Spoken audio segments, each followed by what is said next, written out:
Hi everyone, it's Dr. Campbell, and this is our last surgery video. So the last section of the surgery section is the 60,000 series, which is the endocrine system and the nervous system and a few other systems. So let's get started. So our endocrine system subsection actually begins on page 404. There are actually 9 glands in the endocrine system, but from a CPT coding perspective, you only are going to see 4 of those glands covered here. Those glands represent the subheadings that you see on pages 404, 405, and they include the thyroid gland, parathyroid, thymus, adrenal gland, pancreas, and the carotid body. Here, guys, just like other sections of CPT, you have a few procedures. You have incision, excision, you have removal. And so we're going to take a look at one particular procedure, which is the thyroidectomy. Now, I want you to note, if you take a look on page 404, what you're going to notice is that it starts off under excision with a biopsy of the thyroid and its percutaneous cord needle.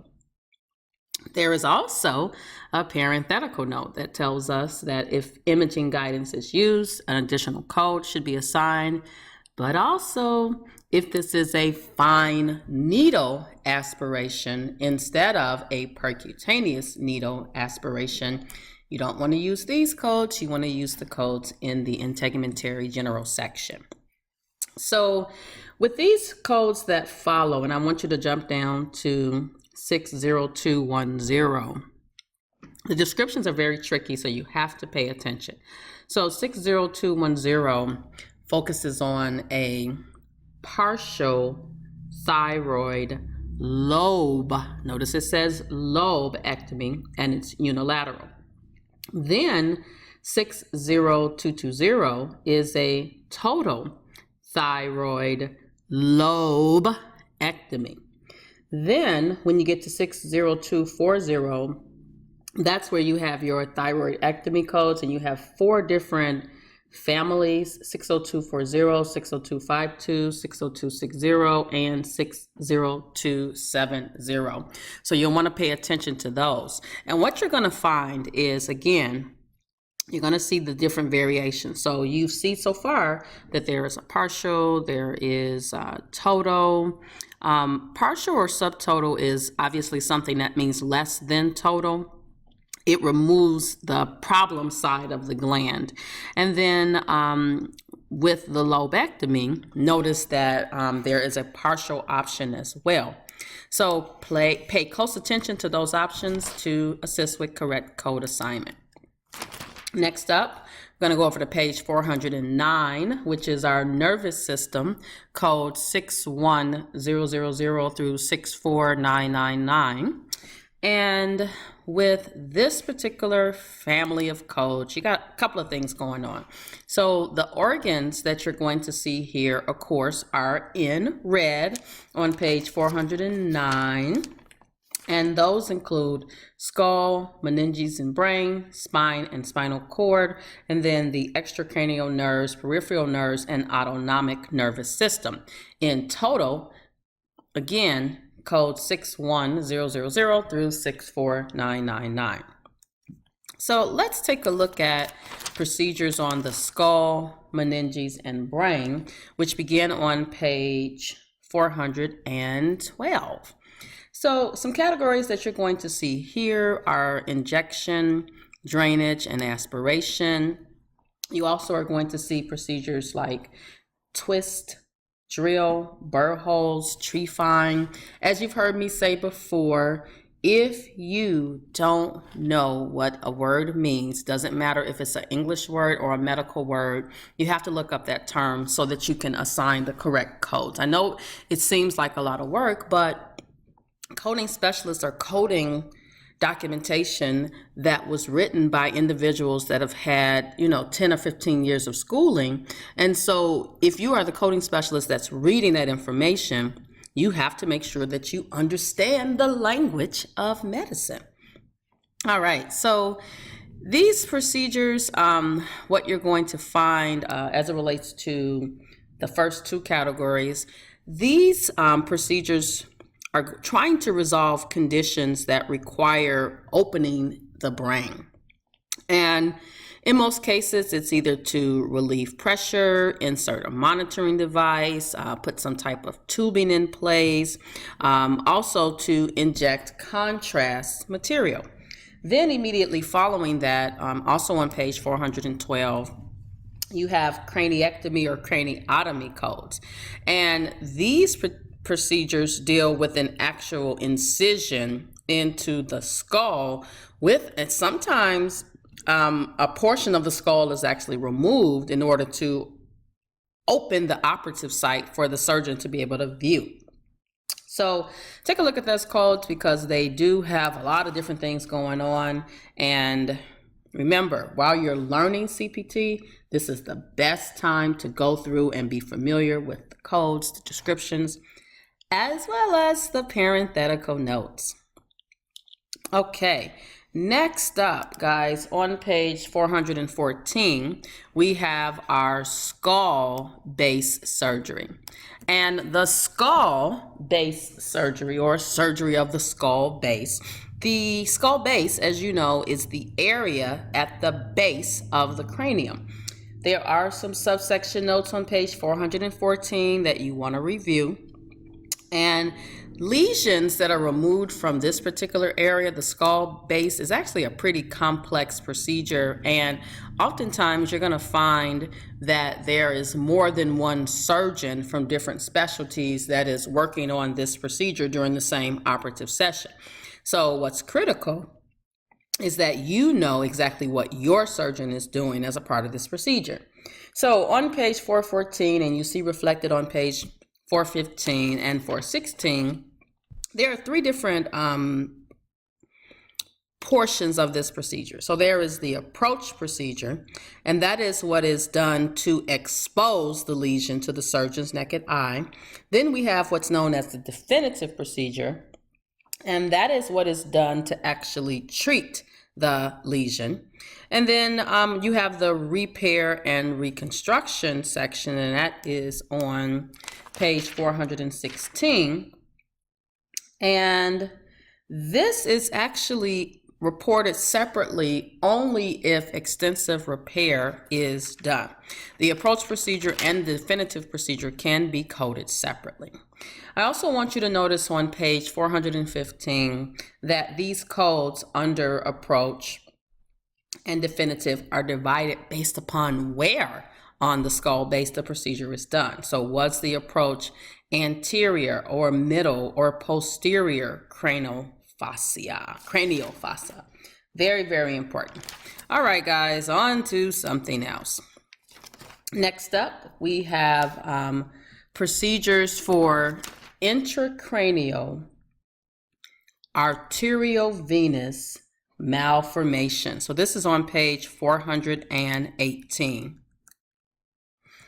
So on page 418, what you're going to notice with code 61680, this is surgery of the intracranial arteriovenous malformation supraintentorial simple. And this is a simple procedure. But notice it is supraintentorial, but then there's also infratentorial. There's dural simple and dural complex. So you have to know what your provider is doing. 61697 is surgery of a complex intracranial, notice the shift here, aneurysm. All right, and this is an intracranial approach with carotid circulation. Now notice when you go down to 61700, this is surgery of a simple intracranial aneurysm, intracranial approach with carotid circulation. Very important to know exactly what your provider is doing. And then when you go a little further down, you see that there is more intracranial aneurysms done by a different approach, such as cervical. All right, next up, we're going to go over to stereotactic radiosurgery. And this begins on page 419 with something that I know you are familiar with reading, which are your subsection notes. So here, this is a procedure that utilizes externally generated ionizing radiation to inactivate or eradicate a defined target in the head without the need for an incision.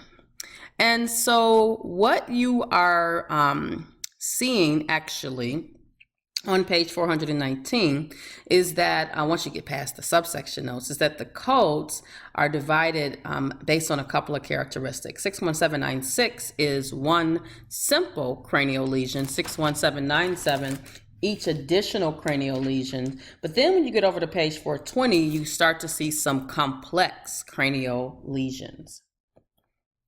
Next up, neurostimulators. We're on the bottom of page 420, starting off with subsection notes. Neuro stimulation is also known as spinal cord stimulation or dorsal column stimulation. And this is actually an advanced treatment for certain types of pain. All right. So as you can see on page 420, there are different ways to insert this device. Twist, drill, or burr holes. There's also a craniotomy or craniectomy procedure that can be done as well. And then these codes kind of continue on, so you'll want to make sure that you are familiar with what the differences are. Next up, cerebral spinal fluid shunt. So we're on page 421. Carrying over to 422. So this particular procedure is used to drain fluid. And what you'll notice as you start to explore these codes is that the codes describe the placement of devices or either repair, replacement, or even, guys, removal of the actual shunt system as illustrated by code 62256. All right, next up, we're going to go over to spine and spinal cord, which begin on page 422. Now, guys, I have to tell you, this is an area that even I struggle with. There's a lot of stuff going on. There's a lot of definitions. So take it slow with this area, page 422, 423.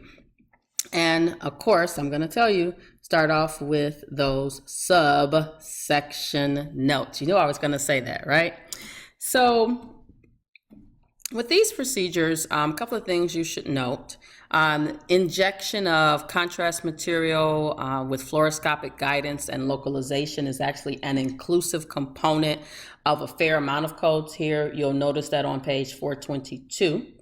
And fluoroscopic guidance and localization is reported with 77003 unless a formal contrast study is performed, in which it's included in the code. Subsection note.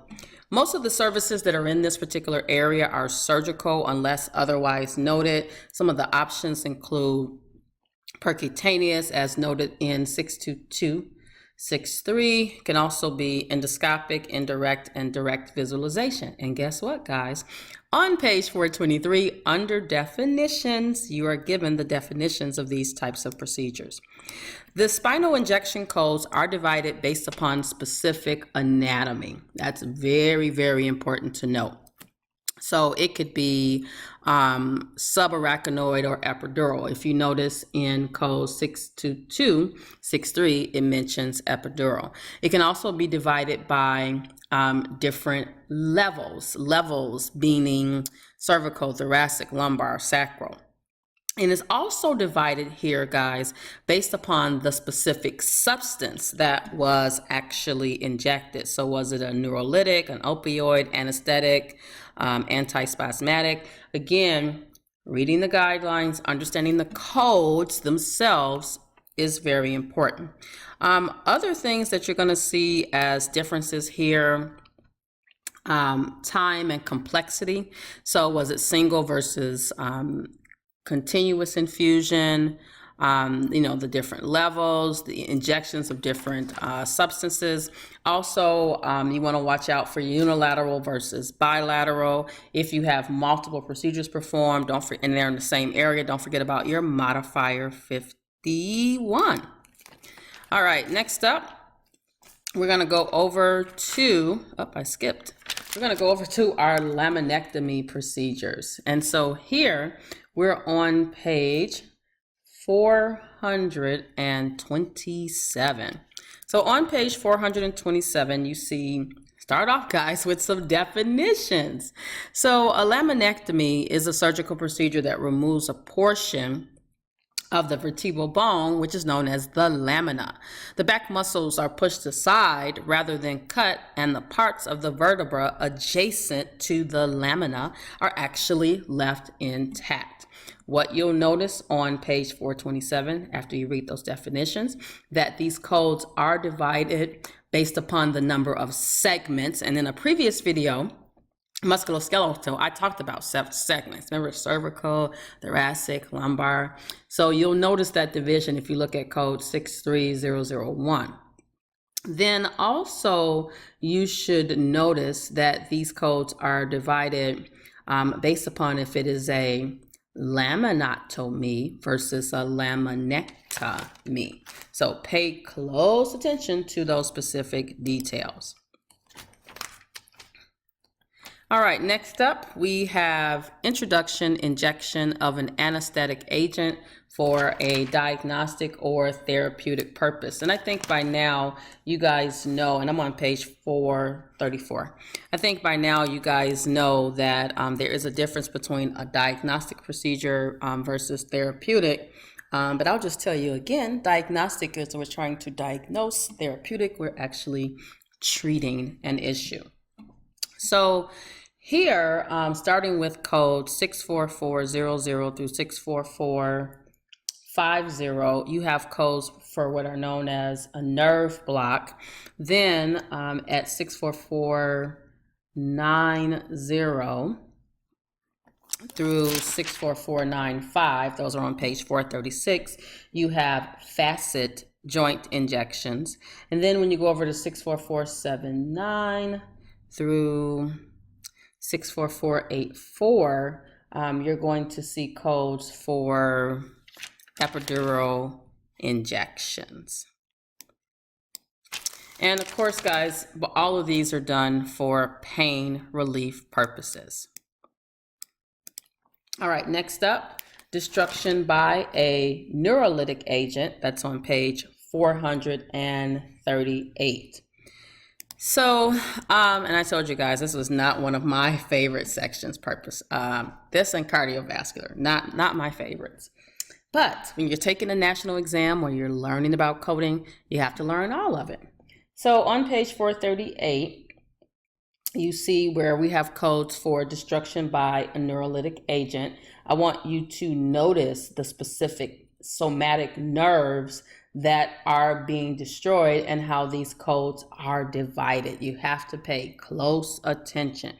And then there are more subsection notes, more parenthetical notes, and guys, you know the drill. You got to review it.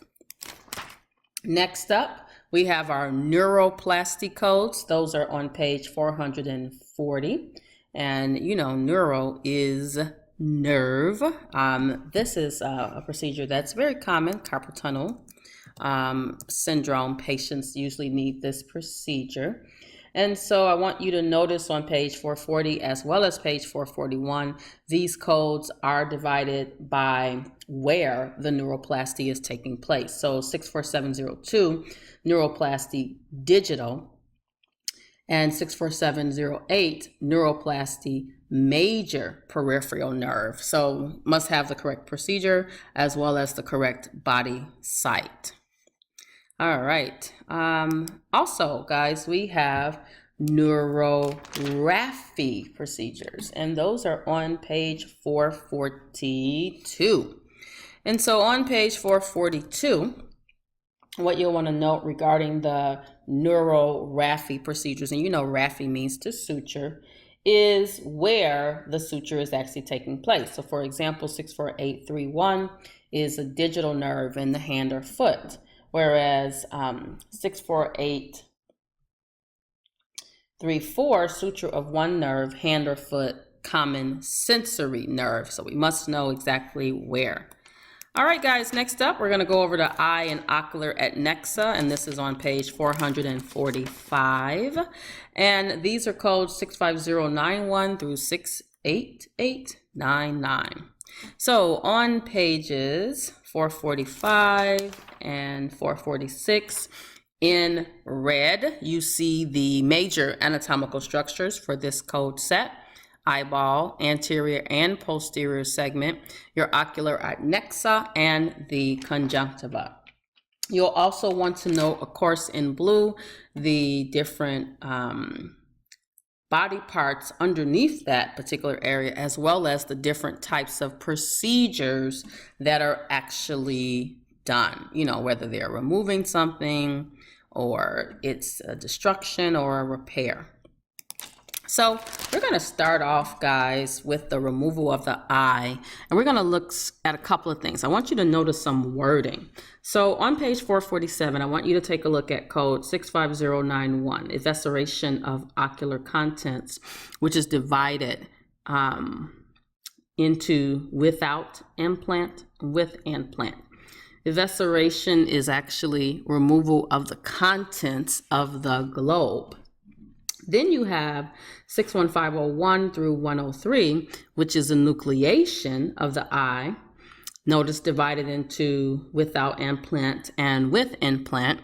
And these are divided by whether or not muscles were attached or not attached to the implant.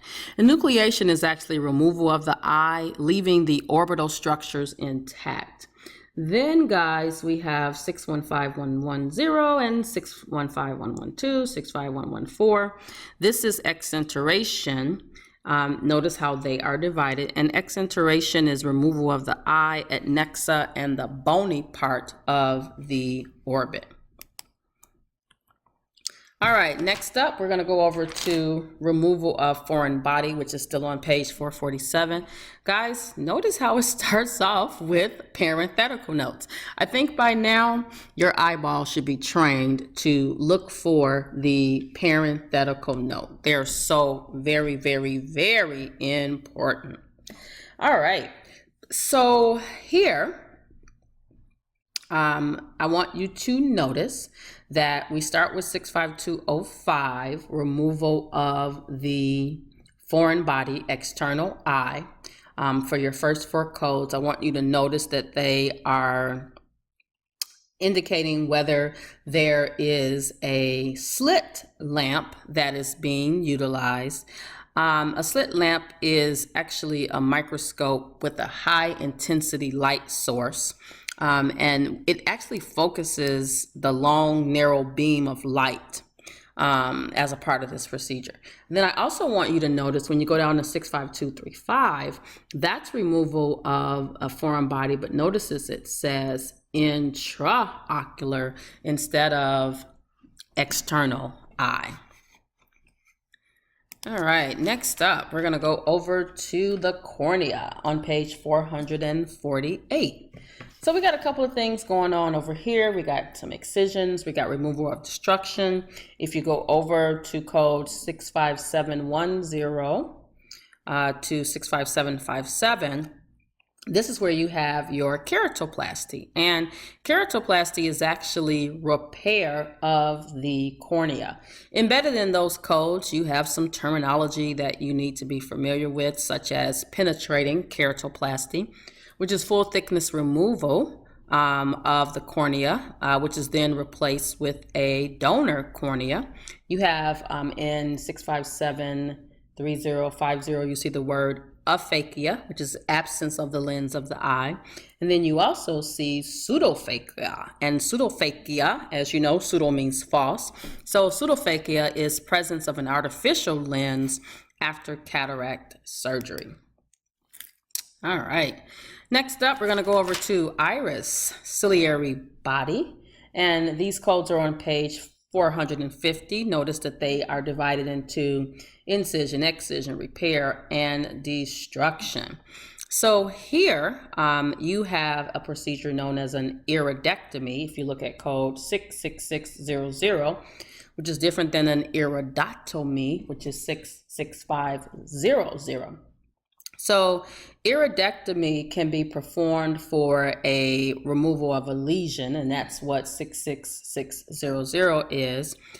But then also, if a patient has glaucoma, 66625 and 30, we also have a laser option, which is 66761, which is on the next page, page 451. And then 66762 is photocoagulation. Next up, we're going to go to our procedures on the lenses, and very common procedure here, guys. I know you already know it is the cataract extraction procedure. So on page 451, I want you to notice something, and this is a common error that new coders make. So number one, I want you to notice that 66982 and 66984 both say extracapsular cataract. Very, very important. They both say extracapsular. But I want you to also notice that 66983 says intracapsular. So now, back to 66982 and 66984. There is a difference between those two. They both are extracapsular, but 66982, if you look in the middle of that paragraph, it states that this is a complex extracapsular cataract removal, which requires devices or techniques that are generally not used during routine cataract surgery. That is not the same as the 66984, which is a non-complex procedure. All right, next up, guys, we're going to go over to extraocular muscles, and specifically strabismus. So I'm on page 454. As you may or may not recall, strabismus surgery corrects muscle misalignment. So if the procedure is on the horizontal muscle, 67311, 67312, that's moving the eye side to side. Vertical muscles, 67314 through 67316, that's moving the eye up and down. And these codes are divided by the type of repair and the number of muscles that were repaired. Next up, guys, we have procedures on the eyelid. So I'm over on page 457. And here, first code that you see is a blepharotomy, which is 67700. This is an incision into the eyelid for drainage of the abscess. Then I want you to notice also in this area, we have blepharoplasty, and that's going to be on the next page, page 458. And our blepharoplasty code 67916, 67917, 67923, 67924.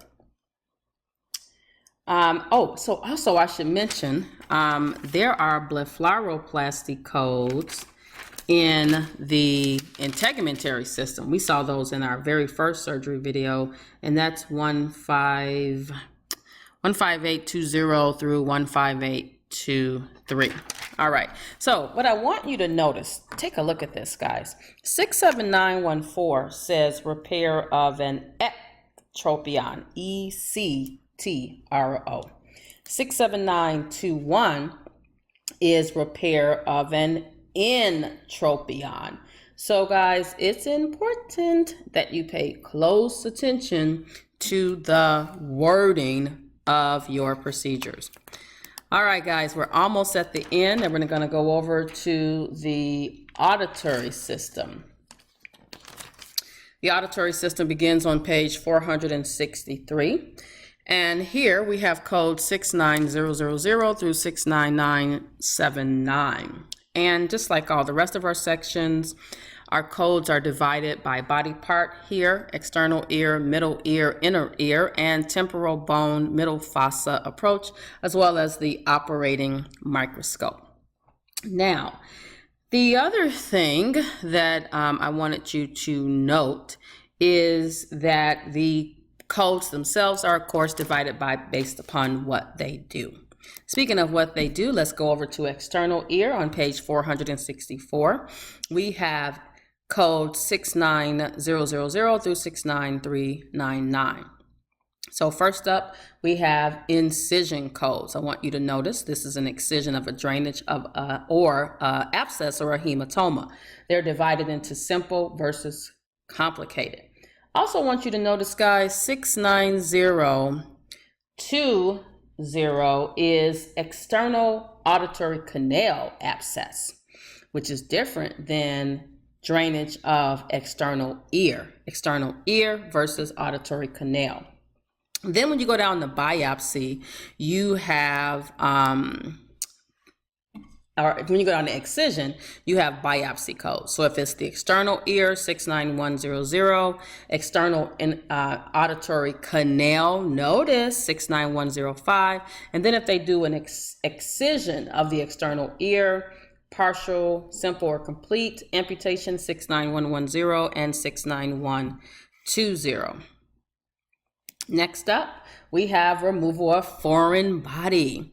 These codes are divided based upon whether or not there is general anesthesia, so 69200 versus 69205. Then we have codes for removal of impacted cerumen, which are divided based upon what's actually used. If it's irrigation or lavage, that's 69209. If there is some instrumentation that is used, that is 69210. I also want you to note that these are unilateral codes, and if the procedure is done on both ears, you want to pull out modifier 50. All right, next up, we're going to go over to page 465, and we're going to look at our myringotomy codes, 69420 and 69421. Myringotomy is an incision into the tympanic membrane to relieve pressure and drain pus. Now, what I want you to notice regarding these two codes, 69421 requires general anesthesia, 69420 does not. Now, do not confuse these two codes with the next codes we're going to look at, which is a myringotomy with a tube placement, which is also known as a tympanoplasty. Or tympanostomy, not plastic. So tympanostomy is incision and placement of a PE tube. PE is a pressure equalization tube, which repairs the eardrum and hearing mechanism. You actually see this in kids that have chronic otitis. All right, so what I want you to notice with these codes, 69433 requires topical or local anesthesia. 69436 requires general anesthesia. These are unilateral codes, so if both ears are done, you want to use a modifier 50. Of note, when these tubes are being removed, then you're going to use 69424. All right, next up, guys, Cochlear device implant. As you know, this is a computerized device that restores partial hearing. The receiver of the device is actually on the outside of the skin, behind the ear, over the side of the transmitter, and then the transmitter is actually surgically implanted under the skin. And then the sound processor is connected to an electrode that's implanted in the cochlea. There's only one code here, 69930. Of note, in the medicine section, there is a code for testing of this device. And guys, our last and final code for this particular 60,000 series is the operating microscope. On page 468, what you will notice is that there is a whole list of codes that this particular code should not be used with. There is this list here, and then underneath the codes themselves, you will find a note that says, do not report 69990 in addition to code XYZ. All right, guys, well, this has been the long journey into the surgery section. And next up, we'll tackle radiology. Thank you so much for listening.